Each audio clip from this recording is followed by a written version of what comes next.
ये problem intermediate value property से है या थ्योरम से आप बोल सकते हैं। अब प्रॉब्लम है for a twice differentiable function f x g x is defined as g x equal to f dash x का whole square plus f dash x f x into f double dash x on a and e. ठीक है, ए और ई के बीच में ये है g x defined if a less than b, और ये सीक्वेंस ऐसा चल रहा है। F of a equal to 0 है, f of b equal to 2 है, and f of c equal to -1, f of d equal to 2 and f of e equal to 0। Then the minimum number of roots of the equation g x equal to 0। ठीक है, तो simply अगर कहानी ए और ई के बीच में है, ए एंड ई के बीच में, तो पॉइंट और क्या क्या है, तो और जो पॉइंट है वो क्या है, बी सी, वेट,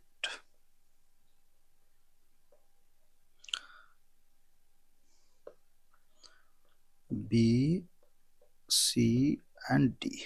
ठीक है, अब यहां कुछ वैल्यू दे रखा है, तो चलो एफ ऑफ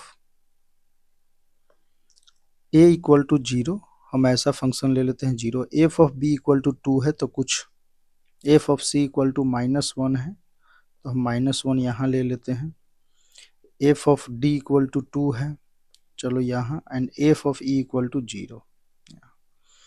तो कुछ फंक्शन ऐसा है कि यहाँ पॉजिटिव वैल्यू है, सी पे निगेटिव एंड डी पे पॉजिटिव। ठीक है, तो अगर हम सिंपली आईवीटी से अगर देखें इंटरमीडिएट वैल्यू थ्योरम,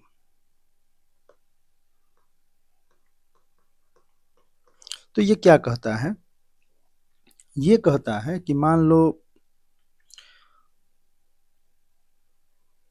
सिंपली ए और बी के बीच में हम बात करें, ए एंड बी के बीच में हम बात करते हैं कि f of a into f of b अगर लेस देन 0 है, ठीक है, अगर ये लेस देन 0 है, तो एक ऐसा पॉइंट सी होगा या एक C1 होगा जहां पे एफ एक्स क्या हो रहा होगा, 0 हो रहा होगा। ठीक है,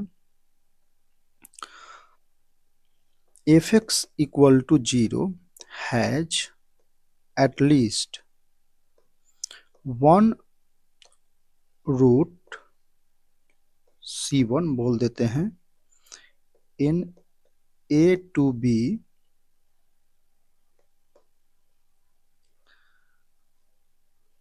ठीक है, मीन्स यहाँ ये कहानी ये हो गई कि ए एंड बी के बीच में कुछ ऐसा है, ये पॉजिटिव है या नेगेटिव मान लो, या नेगेटिव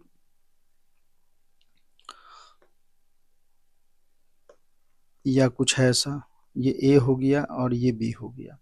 तो बी पे पॉजिटिव, ए पे निगेटिव, तब भी f of a into f of b जो है वो लेस देन 0 होगा, और एफ पे पॉजिटिव बी पे निगेटिव, तब भी f of a into f of b जो है वो लेस देन 0 होगा। तो इन दोनों कंडीशन में सिंपली अगर हम बात करें, तो इन दोनों कंडीशन में एफ एक्स जो है वो कहीं ना कहीं एक पॉइंट पे तो 0 हो ही रहा है। ठीक है, तो इस पॉइंट को लेके कम से कम एक की बात हो रही है यहाँ पे, ज़्यादा से ज़्यादा एक से ज़्यादा भी हो सकते हैं। ठीक है, तो यहाँ आईवीटी हम यूज करेंगे सिंपली। आईवीटी के थ्रू अगर देखें हम, तो यहाँ आप डायरेक्टली बोल सकते हैं कि f of b f of c क्या है, लेस देन 0 है, एंड एफ ऑफ सी और एफ ऑफ डी अगर बोले तो ये भी लेस देन 0 है, क्योंकि देखो इस पे बी पे क्या है, पॉजिटिव है, सी पे निगेटिव, तो ये निगेटिव, सी पे निगेटिव, डी पे पॉजिटिव, तब भी निगेटिव। ठीक है, तो आप डायरेक्टली यहाँ लिखेंगे कि by intermediate value property, intermediate value theorem या प्रॉपर्टी जो भी है, f x equal to 0 has at least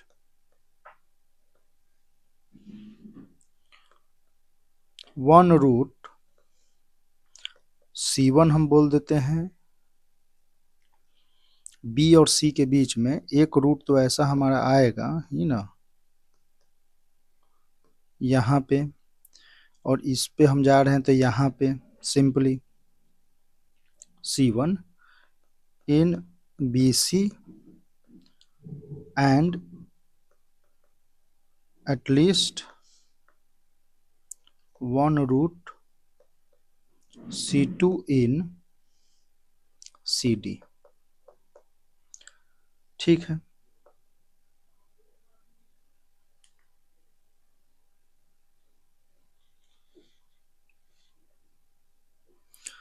तो यहाँ अगर हम देखें तो fx जो है 0 पहले इस पे भी है, f of a equal to 0 है, ठीक है। अब एक C1 पे भी 0 हो गया, ये हमारा C1 पॉइंट है, ये हमारा C1 है और ये हमारा C2 है, ठीक। तो हम बोल सकते हैं कि fx जो है fx equal to 0 has at least 4 roots. Simply वो है क्या, a है, C1 है, C2 है एंड E है, ठीक है।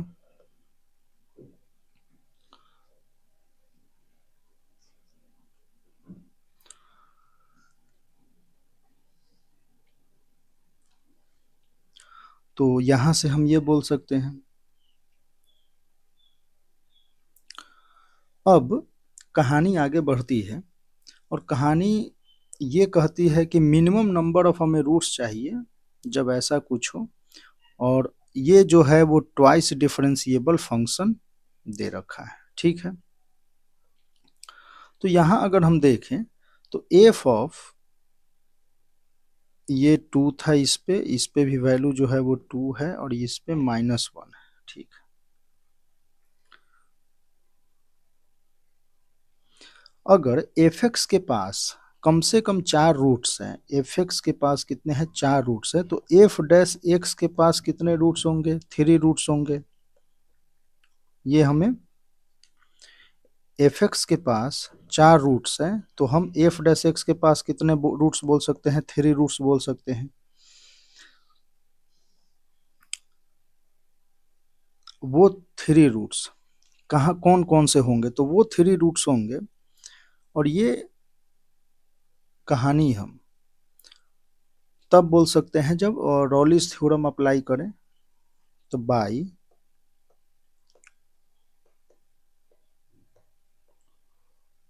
रॉलिस थ्योरम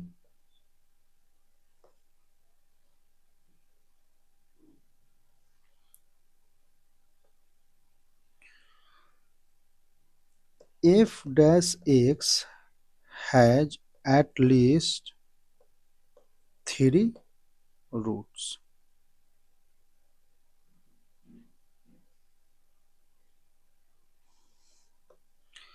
fx has 3 roots।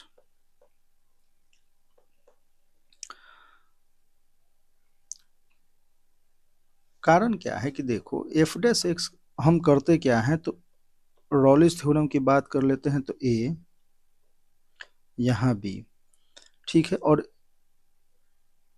यहाँ पे हो क्या रहा है कि इसको ऐसे नहीं समझे तो आप ऐसे समझे, ज्यादा इजी होगा। a C1 C2 and E पे फंक्शन क्या है, 0 है, यहाँ भी वैल्यू 0 दे रहा है, यहाँ भी वैल्यू क्या है, 0 आ रहा है, ठीक है। तो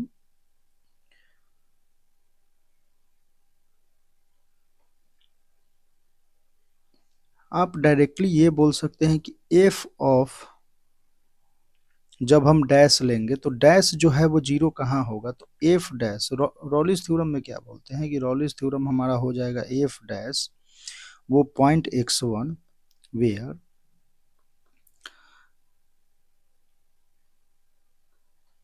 ये 0 सिंपली ये होता है b माइनस ए, तो ये f डैश x1 0, और x1 जो होगा ये डैश x1 क्या होगा, x1 belongs to a and C1, ठीक है। इस तरीके से तो वो एक रूट्स यहाँ x1 आ जाएगा, C1 C2 में कुछ हो रहा है तो यहाँ से x2 और यहाँ से एक x3, तो ये डैश है, डैश 0 हो रहा है यहाँ पे, ठीक है। तो इसके अकॉर्डिंग तो रॉलिस थ्योरम के अनुसार अगर आप देखें तो यहाँ पे कितने 3 रूट्स आ जाएंगे, जो A C1 के बीच में होंगे, C1 C2 के बीच में एंड C2 E के बीच में, ठीक है। तो यहाँ से आप F x into f dash x तो 0 बोल ही सकते हैं, तो ये F x into f dash x क्या हो जाएगा 0 के पास जो है कितने रूट्स हो जाएंगे, हैज एटलीस्ट 7 रूट्स। देखो एफ एक्स के पास 4 रूट्स और डैश के पास है 3 रूट्स, इनके बीच में तो मल्टीप्लाई करके 0 आ ही रहा है, तो 7 रूट्स। और यहाँ पे जी डैश एक्स हमारा जो है वो है क्या, g of x which is equal to, simply ये लिखा हुआ जो है वो ये है d by d x f x into f dash x, ठीक है। ये यही है, अगर आप इसको ब्रेक करें तो ऐसा है जी एक्स।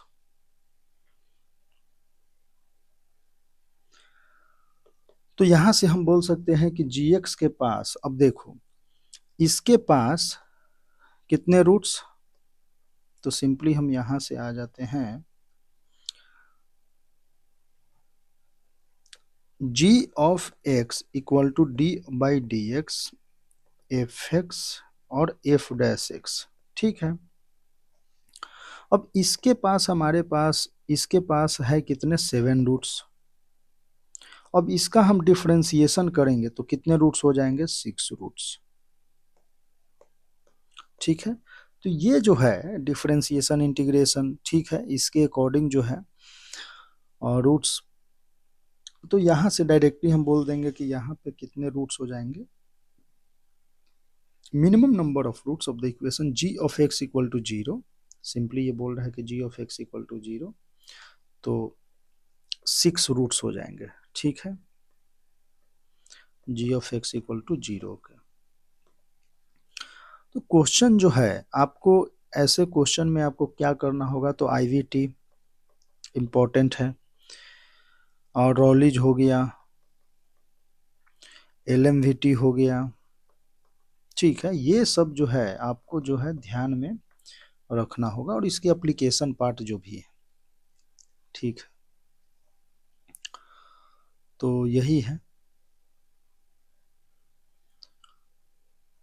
देखो रॉलिस थ्योरम हमने जो यूज किया यहाँ पर, तो उसको अगर हम सिंपली रॉलिस का कंक्लूजन, अगर रॉलिस को हम ऐसे लिखें कि F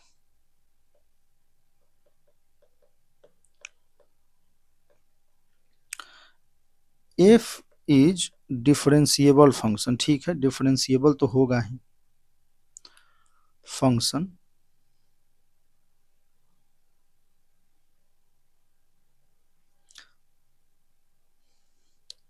between any 2 consecutive roots of f x equal to 0, ठीक है। तो यहां से आप बोल सकते हैं कि there is at least 1 root of the equation f dash x equal to 0, simply. तो यहां से आप इसका ये कंक्लूजन है, रॉलिज का कंक्लूजन है, ठीक है, कि f x is differentiable function between 2 consecutive roots, ठीक है, 2 consecutive रूट्स के बीच में डिफरेंशिएबल फंक्शन है।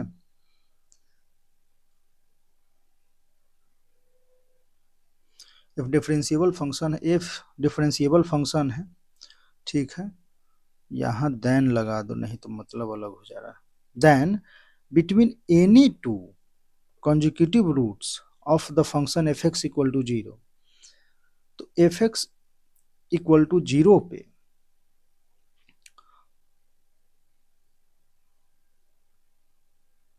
दोनों रूट पे क्या है, fx पे ये एक 0, a पे भी 0, b पे भी क्या है 0 है, ठीक है।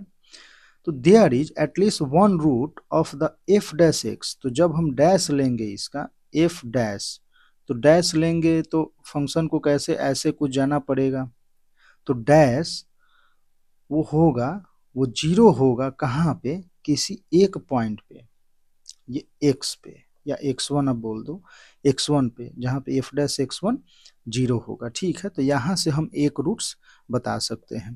तो यही चीज़ हमने यूज किया है यहाँ इस प्रॉब्लम में, ठीक है। तो ये सब बेसिक तो नहीं इसको आप बोल सकते हैं, और इसको जेई एडवांस पर्पज से इस क्वेश्चन को आप देख सकते हैं, ठीक है।